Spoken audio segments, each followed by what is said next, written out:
If you tell students that they can't actually handle the fact that someone they hate is going to be speaking on campus and they'll be fine, they can live up to that expectation.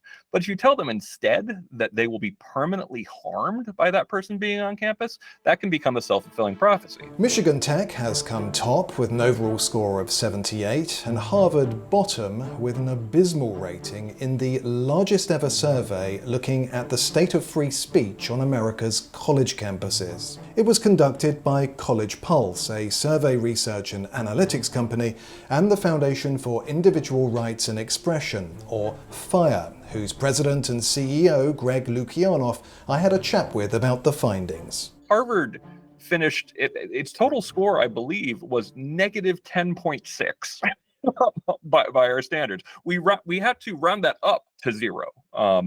They have a bad situation for protecting the free speech rights of their professors. They had disinvitations there. They have bad policies, and students gave it a terrible rating. FIRE surveyed 55,000 students at 248 different schools to gauge how things look across the country. And while the different schools' speech codes were factored in the scoring, it was more heavily weighted towards what students had to say on campus. We also have the largest database of attempts to get professors fired. So we have the largest database of attempts to get students punished for their freedom of speech.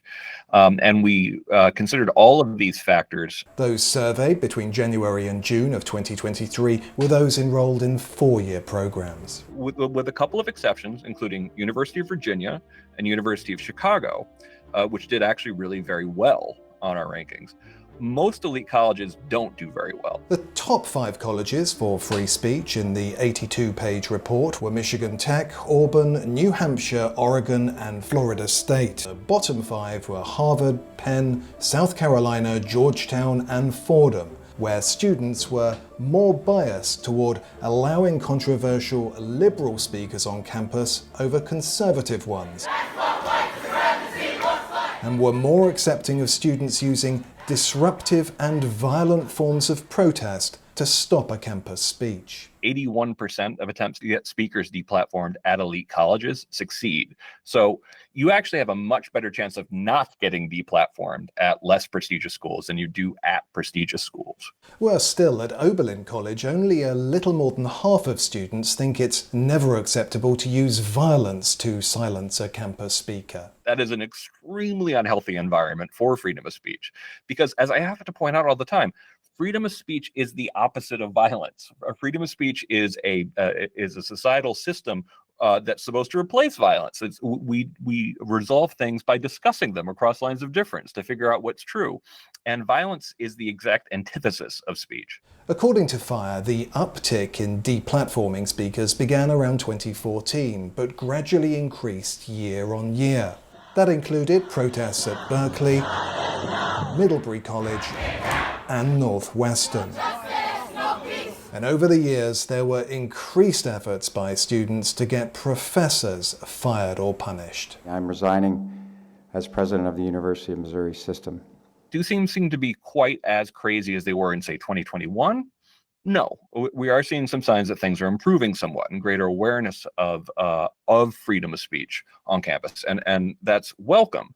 But people should realize that the shoutdowns that happened at Yale University in 2022, will those trans kids grow up? And my alma mater, Stanford, this past year, it's extremely unusual for elite law schools to have speakers shouted down, let alone Fifth Circuit judges. Your advocacy, your opinions from the bench land as absolute disenfranchisement of their rights and does land. One of the knock-on effects of all this is self-censorship. More than a quarter of students, 26%, said they censor themselves at least a few times a week in conversations with friends, and 25% said they're more likely to self-censor now, at the time of responding to the survey, than they were when starting at college. Currently, we've created a situation in which there are conformity-inducing mechanisms at almost every step of the college experience. Like when you come to orientation, a lot of schools, like Columbia, for example, and NYU, they'll tell you about ways to report your professor for saying offensive things. These are called bias-related teams, and they're hotlines that you can actually literally like call to say, my professor said something offensive to me. You can even, in some systems, actually report on your fellow students. So first things first, you got to get rid of programs like that undermine trust and actually turn everybody into informants on each other. Those got to go. You got to get rid of speech codes. Regarding subjects, 49% said that abortion was a difficult topic to have an open and honest conversation about on campus, while a notable portion of students also identified gun control, racial inequality, and transgender rights as topics difficult to discuss. Based on the findings of the 2024 survey, Mr. Lukyanov says a lot needs to change at many of America's colleges. What you should be doing on day one is, rather than having conformity-inducing mechanisms, actually try to encourage creativity, devil's advocacy, thought experimentation. Get them used to the idea that you produce better ideas if you engage in counterfactuals, if you have free-willing discussion, if you actually consider things from every possible angle. And universities really need to lean into that, not just because it will create an atmosphere that's more pleasant, but it'll also be better for the production of rigorous ideas.